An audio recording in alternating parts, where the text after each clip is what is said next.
Page number 369 Shriram. દાસીદાસ બોલાઈ બહોરી, ગુરહી સોંપી બોલે કર જોરી. सबके सार संभार गोसाई, कर बीजन क जननी की नाई. પછી દાસ દાસીઓને બોલાવીને તેમને ગુરુજીને સોંપીને હાથ જોડીને બોલ્યા, હે ગોસાઈ, સર્વેની સાર સંભાળ માતા પિતાની જેમ લેતા રહેજો. बारही बार जोड़ी जुग पानी, कहत रामु सब सन मृदुबानी. सोई सब भांति मोर हितकारी, जे हिते रहे हुआल सुखारी. શ્રી રામચંદ્રજી વારંવાર બંને હાથ જોડીને બધાને કોમળ વાણીમાં કહે છે કે મારો સર્વે પ્રકારે હિતકારી તે જ છે કે જેની ચેષ્ટાથી પિતાશ્રી સુખી રહે. માતુ સકલ મોરે બિરહ જેહી, ન હોઈ દુઃખ દીન.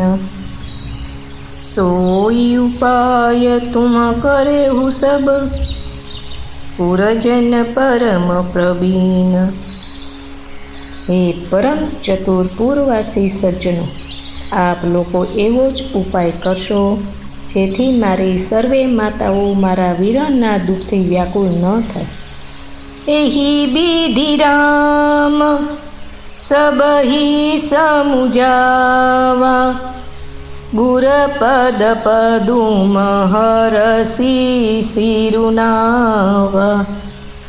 ગણપતિ ગૌરી ગિરી સુમનાઈ, ચલે અશીષ પાઈ રઘુરાઈ. આ રીતે શ્રી રામજીએ સર્વેને સમજાવ્યા અને હરખાઈને ગુરુજીના ચરણ કમળોમાં માથું નમાવ્યું. પછી ગણેશજી, પાર્વતીજી અને કૈલાસપતિ મહાદેવજીને મનાવીને તથા ગુરુજીના આશીર્વાદ પામીને શ્રી રઘુનાથજી ચાલ્યા. રામ ચલત અતિ ભય બિષાદુ, સુની ન જાઈ પૂર આરતનાદુ. કુશ ગુણ લંક અવધ અતિશોકુ, હર્ષ બિષાદ બિબસ સુરલોકુ. શ્રી રામજીના ચાલતા જ ઘણો ભારે વિષાદ થઈ ગયો. નગરનો આર્તનાદ સાંભળી શકાતો નથી. લંકામાં અશુભ શોકનો થવા લાગ્યા. અયોધ્યામાં અત્યંત શોક છવાઈ ગયો અને દેવલોકમાં બધા હર્ષ અને વિષાદ બંનેના વશમાં થઈ ગયા. ગઈ મૂર્છા તબ ભૂપતિ જાગે, બોલી સુમંત્રુ કહન અસલાગી. રામુ ચલે બન प्राण न जाही, कही सुख लागी रहत तन माही.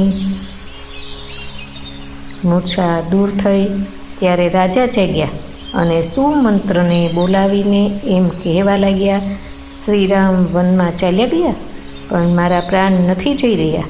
ન જાણે કયા સુખ માટે શરીરમાં ટકી રહ્યા છે. અસ્તુ.